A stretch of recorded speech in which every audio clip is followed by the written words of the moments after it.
तुम ही निवेदित भोजन करहि।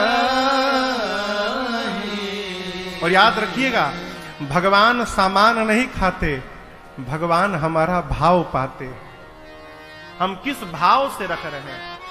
एक व्यक्ति ने कहा, महाराज हम 4 रोटी लगाते हैं, भगवान तो खाते ही नहीं।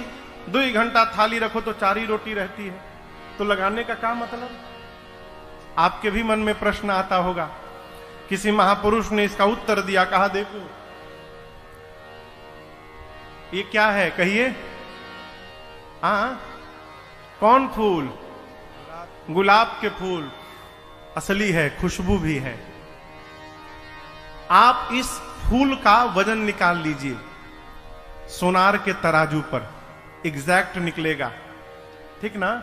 और उसके बाद 4 घंटा इसको सूंघिए, और 4 घंटा सूंघने के बाद फिर वजन करिए। वजन घटेगा कि बढ़ेगा? बराबर रहेगा। अरे घटना चाहिए ना। आप 4 घंटे तक इसका सुगंध लिए हैं, जिस प्रकार 4 घंटा सुगंध लेने के बाद इसका वजन कम नहीं हुआ, उसी प्रकार भगवान के सामने थाल रहती है, भगवान भोग भी लगा लेते हैं और वो घटता भी नहीं है, उतना ही दिखाई पड़ता है। भगवान भोजन का रस प्राप्त करते हैं, क्योंकि भगवान स्वयं रस वैसा है। भगवान रस स्वरूप है, रसो वैसा। भगवान रस स्वरूप है, भगवान रस प्राप्त करते हैं। घर में भोजन बने तो भगवान का थाल निकले। और मेरी प्रार्थना, जिस घर में भगवान के लिए थाल निकलती हो पहले माई बाप, उस घर के लोग जीवन में कभी भूखे नहीं सोएंगे, ये मेरा विश्वास कहता है। जहां भगवान के लिए थाल निकाली जाए, तुम ही निवेदित भोजन करहि। इस पर एक बड़ी अच्छी कथा है। अब तो नहीं रहे, स्वामी जी साकेत चले गए, पूज्य प्रातस्मरणीय पूज्य स्वामी रायेश्वरानंद जी महाराज। इस कथा पर लीला में, वृंदावन में लोग लीला भी दिखाते हैं। एक घर में एक बालक का जन्म भया। वो भोजना अवतार था। भोजना अवतार यानी भोजन के लिए ही अवतार लिया था। खाने बैठ जाए तो उठने का नाम न ले। भैया अभी मैं गया था कथा गाने बेगूसराय 2 साल पहले, तो एक आदमी मिला तो पता चला कि बहुत खाता है। अभी अवस्था होगी कितना, मनोज के कितना उम्र है? 40 साल अवस्था। मन बिया का भतीजा 40 साल अवस्था। तो पता चला कि बहुत खाते हैं। हमने भैया कितना खा लेते हैं? बोले महाराज अब खुराक खत्म हो गया, अब नहीं रहा पहले वाली बात। बोले अब कितना खा लेंगे? महाराज अब क्या बताएं हम आपको। अच्छी बताओ, दही यदि दे दी जाए अभी वर्तमान में कितनी दही खा लेंगे? बोले महाराज ये खुराक खत्म हो गया, अभी हम 16-17 किलो खा लेंगे। भैया ठाकुर जी बैठे, सामने की बात है। बोले खुराक खत्म हो गया तो 17 किलो दही खा लेंगे। एक आदमी मिला, बोला महाराज हम भोजन करने के बाद 300 रसगुल्ला खाए थे। कितना? 300 भोजन करने के बाद। हमको एक आदमी मिला कथा में, एक बार आए तो हम लोग साथ में बैठे भोजन करने के लिए। हम भोजन शुरू कर दिए, वो शुरू न करें। हम बोले भाई साहब शुरू करिए। बोले महाराज हम ऐसे नहीं खाते हैं। बोले कैसे खाते हैं? बोले बित्ता से खाते हैं। मतलब? बोले एक बित्ता जब तक रोटी जमा ना हो जाए हम शुरू नहीं करते। हमने कहा भैया इनको बाहर ले जाओ, बाहर ले जाकर बिठाओ, इनका जमा करो एक बित्ता। जब भोजन करके आए तो हम बोले ये क्या नियम है, फॉर्मूला एक बित्ता? बोले महाराज जी शुरू कर दे और बीच में रोटी खत्म हो जाए तो, इसलिए पहले हम अपन जमा कर लेते हैं एक बित्ता कि टेंशन ना रहे मिली कि ना मिली, तब शुरू करते। उसी प्रकार वो आदमी खाना शुरू कर दे तो रुकने का नाम न ले। घर वाले कहें अरे बीच में पानी भी पीते हैं, तो कहता था पहले बीच आवे तब न पिए। अभी बीच में पहुंचे कहां हैं हम? घर वाले अंत में त्रस्त होकर उसको निकाल दिए बाहर। बोले जाओ यहां से भगो, कोई काम धंधा नहीं, दिन भर खाते हो। बहुत खाता है। वो बोला बहुत नहीं खाता है, जितना मेरा खाता है उतना ही खाता है। खाता से अधिक कोई नहीं खाता। जिसके खाता में जितना लिखा है वो उतना ही खाता है। घर वाले जाए, बोले जाओ बाहर खाता खोलो, यहां तुम्हारा खाता बंद। अब चला अब कहाँ भोजन मिलेगा? तो देखा एक आश्रम के दरवाजे पर, मेन गेट पर एक मोटे ऊर्ध्वपुंड लगाए महात्मा, मोटे ताजे गेरुआ कपड़ा पहने महात्मा बैठे हैं।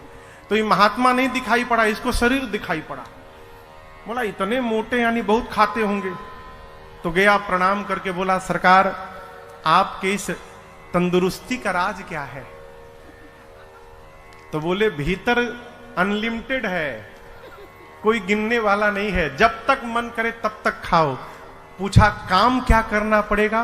बोले भीतर जाओगे तो माला मिलेगी, माला लेकर ऐसे ऐसे घुमाते रहना है बस।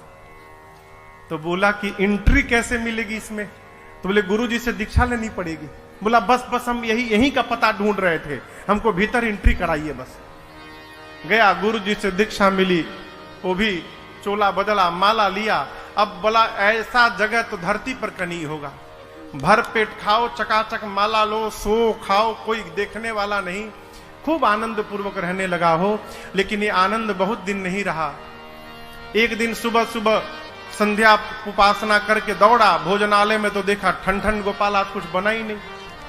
पहुंचा गुरुजी के पास, कहा गुरुजी बाल भोग का समय हो गया। बोले कौन भोग? आज एकादशी है बेटा, आज कुछ नहीं बनेगा, आज उपवास करना पड़ेगा। बोला गुरुजी बनेगा कब? कल द्वादशी को। बोला गुरुजी हम एकादशी रही गए तो द्वादशी तक बचेंगे ही नहीं, हम भोजन के लिए साधु बने हैं, हम नहीं खाएंगे मर जाएंगे गुरुजी। तो गुरुजी बोले छे काम करो, यहां तो बनेगा नहीं, तुम राशन लेके जाओ, आश्रम के बाहर नदी किनारे जाओ, वहीं नहाओ, वहीं भोजन बनाओ, अब पाओ, वहीं पाकर आना, लेकिन राम जी को भोग लगा के तब खाना। बोला जी गुरुजी। गुरुजी बोले इसको 2 आदमी का राशन देना, बहुत खाता है ना, तो 1 आदमी का राशन में पेट भरेगा नहीं, 2 आदमी का राशन देना। 2 आदमी का राशन लेकर गया, स्नान किया, बनाया। गुरु जी की बात याद आई, राम जी को भोग लगाना है, लगा बुलाने, राम जी भोग लगा लीजिए। अरे राम आइए मेरे राम आइए, अब मेरे भोजन का भोग लगाइए।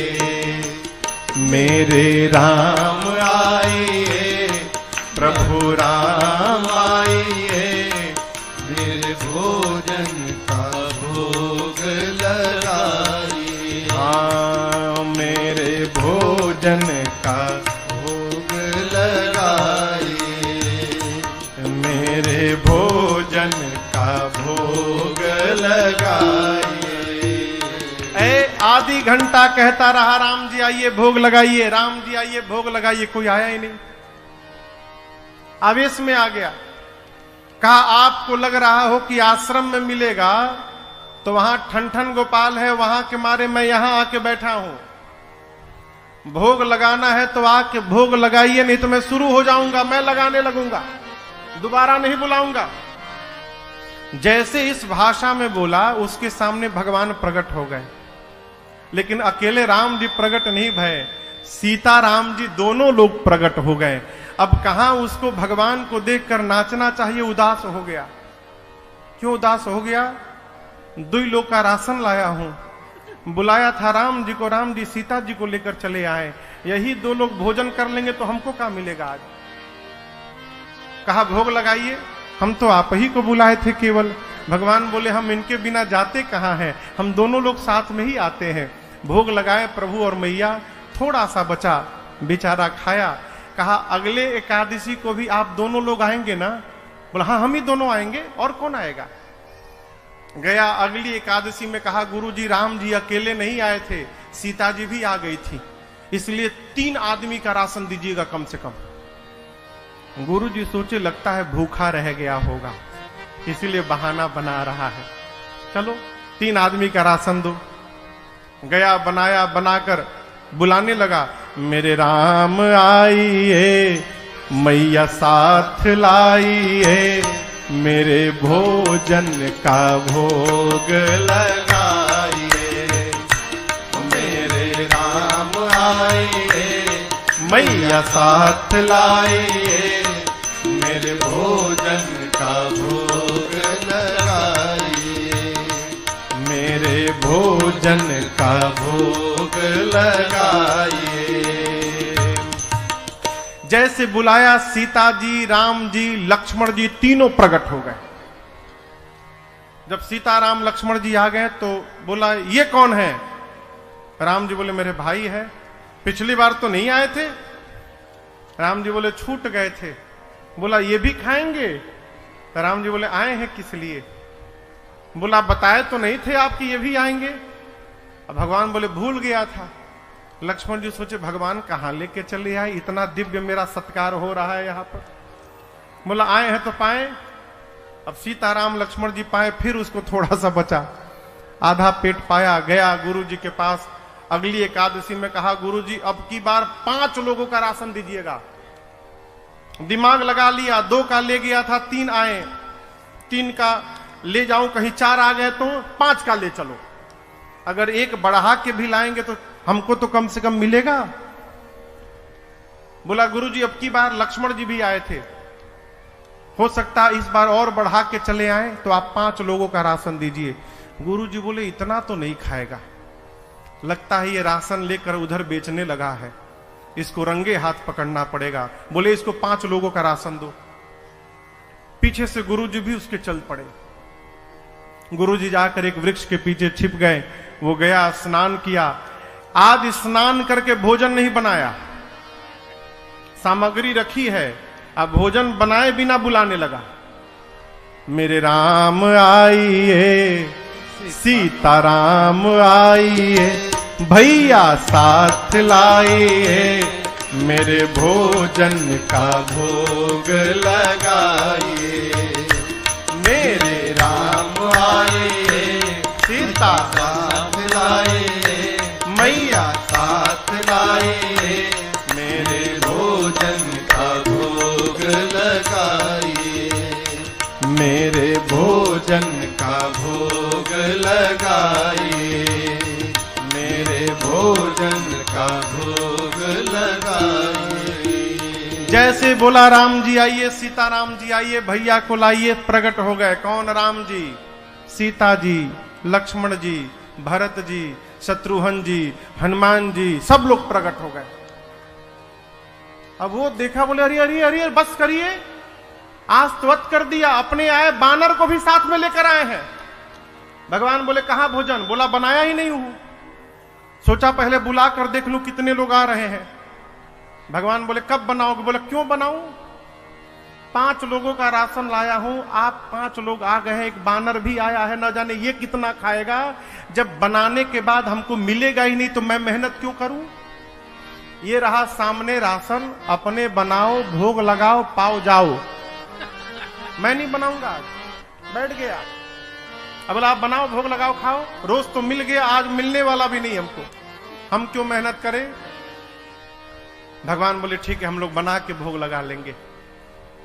कोई लकड़ी ला रहा है, कोई सब्जी अमनिया कर रहा है, कोई लीप रहा है, कोई चूल्हा बना रहा है। गुरु जी छिप के देख रहे थे। गुरु जी को कोई दिखाई न पड़े। गुरु जी बोले ये चेला बैठा कहां है, भोजन क्यों नहीं बना रहा है। गुरु जी आए, आकर कहे तुम बना क्यों नहीं रहे हो, 5 लोगों का राशन लाए हो, क्या इसमें भी तुम्हारा भूख नहीं जाएगा। बोला 5 लोगों का राशन दिखाई पड़ रहा है, यहां 5 लोगों के साथ एक बानर आया हुआ है, ये नहीं दिखाई पड़ रहा है आपको। बोले कौन बानर, कौन 5 लोग, हमको तो कोई नहीं दिख रहा है। अभी और फंसा। बोला गुरुजी मानने को तैयार नहीं, इतने सारे लोग आए हैं यहां पर। गया राम जी के पास, जाकर कहा प्रभु एक तो समस्या आज भूखों मरना है, दूसरी बात गुरुजी मेरी बात पर विश्वास ही नहीं कर रहे कि आप आए हैं, आप मेरे गुरुजी को क्यों नहीं दिख रहे हैं। राम जी बोले मैं तुमको दिखाई दूंगा, तुम्हारे गुरुजी को दिखाई नहीं दूंगा मैं। जाकर बोला गुरुजी से ये बात कि राम जी कह रहे हैं कि मैं आपको नहीं दिखूंगा। गुरुदेव रोने लगे। गुरुजी समझ गए कि इसको भगवान का दर्शन हो रहा है, लेकिन मेरी भक्ति आज तक उतनी नहीं पकी कि मुझे भी भगवान का दर्शन हो। अपने दुर्भाग्य पर सदगुरु को रोना आ गया और शिष्य गुरुदेव को रोते हुए बर्दाश्त नहीं कर पाया। जाकर राम जी के चरणों को पकड़ लिया, कहा प्रभु मैं तो भोजन करने के लिए साधु बना था, मेरे गुरु जी तो कितने ज्ञानी हैं, धर्म भी जानते हैं, वेद भी जानते हैं, नियम से भी रहते हैं, उसके बाद भी आप मुझे दिखाई दे रहे हैं और मेरे गुरु जी को नहीं दिख रहे हैं। राम जी ने कहा, पुत्र सत्य है कि तुम्हारे गुरुदेव ज्ञानी हैं, लेकिन बेटे जितने सरल तुम हो ना, उतने सरल तुम्हारे गुरु जी नहीं हुए हैं, इसलिए मैं तुमको दिखाई दूंगा, तुम्हारे गुरु जी को नहीं दिखाई। भगवान के चरणों में गिर गया, कहा प्रभु मेरे लिए एक बार आप गुरु जी को दर्शन दीजिए। तो भगवान ने उनके गुरुदेव को भी दर्शन दिया, पंचायतन दरबार के साथ दर्शन दिया। ये क्या है? तुम ही निवेदित भोजन करही।